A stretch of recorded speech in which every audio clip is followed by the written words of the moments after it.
Hi, I'm Sally Hogshead, and I have a treat for you. I'm here today with my friend and fellow author, Steve Farber. Now, I first met Steve, I think it was 2007. We were at an author retreat, and Steve was this huge best-selling author, and I was sort of a baby author getting ready to start writing Fascinate, and so I've been tracking his career ever since then, but I've never actually had the chance to interview you. So this is very And actually, cool. you know, our connection goes a little bit before we actually met face-to-face. Your first book came out in what year? 2005. Okay, my first book came out in 2004, right? So my first book was called The Radical Leap, and your first book was called Radical Careering. Radical Careering. Yay! So we're a radical team. Yeah, so I started to hear about you from people who said, hey, you know, there's this other person who's got a radical in their title, and you should. And you were like, no, I've already peed on the word radical. No. I own that word. Yeah, totally. So, okay, so here's what I want to understand. Yeah.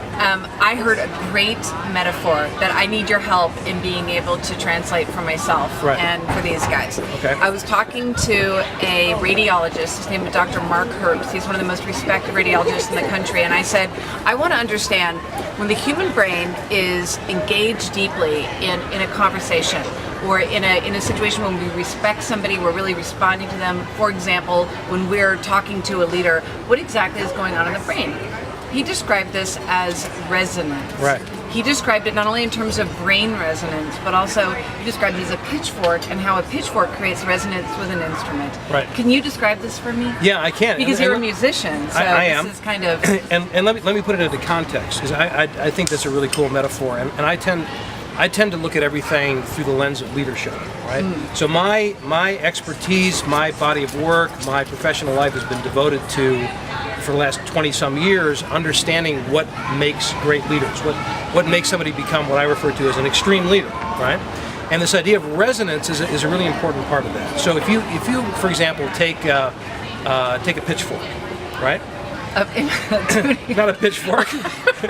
You can take a pitchfork. Okay, you take a pitchfork, I'll take a tuning fork. Good catch. I know. You know, actually, this would probably work. I know just enough This would probably to work. know it's not a pitchfork. Yeah, that's right. This would probably work with a pitchfork as well, but it would work much better with a tuning fork. So if you take a tuning fork, did I say that right? If you take a tuning fork and you tap it on a surface, tap it on a table, it starts to resonate, right? And that resonance, because of the structure of that particular tuning fork, is going to produce a tone.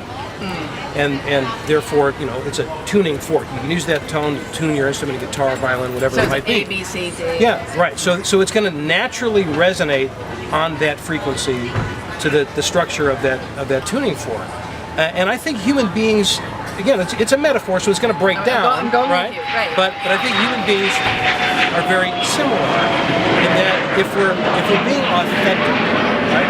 If we're being real, as leaders, as people, where it sounds right, it looks right, it feels right to other people. If you take that same tuning fork and it's, you know, it's resonating, it's vibrating exactly the way it's supposed to, and you put it up against, just lightly put it up against the surface like a table, it gets noisy. Yeah, it rattles. Right. It's dissonant. Yeah, exactly. And I think that we can tell when we're listening to somebody speak to us, when we're listening to somebody who's ostensibly a leader speak to us, and they're being authentic. The resonance is there. We hear it. Right. We hear it the way it's. We feel it. We feel it. It rings true. We're in tune with it. Right. If they're trying to be somebody that they're not, the dissonance is there, and we can tell. I mean, people have a pretty good bullshit meter, right? Yeah. And I think this is why. So the extreme leader, from what I've seen in my work, the extreme leader is somebody who falls back on themselves first. They have a very clear understanding of who they are, what they believe in, what they stand for. And it's through that frequency that they communicate. right? So it doesn't matter what their profile is, what their personality style is, what their fascination score might be. Anybody can be effective, no matter what their profile is, as long as they're being real and being true. Yeah, exactly. Yeah, and that's the authenticity. So, for example, your fascination archetype is you are the maverick leader. So you're going to create resonance as a leader when you can be the maverick leader. Right.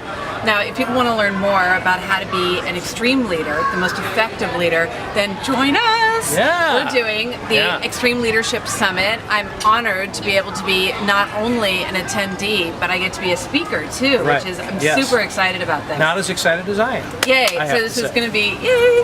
So when people want to find out more about the event, which is going to be August 17th through 20th. Through the 19th. Through the 19th. Yeah, you can stay through the 20th. Yeah, stay as long as you like.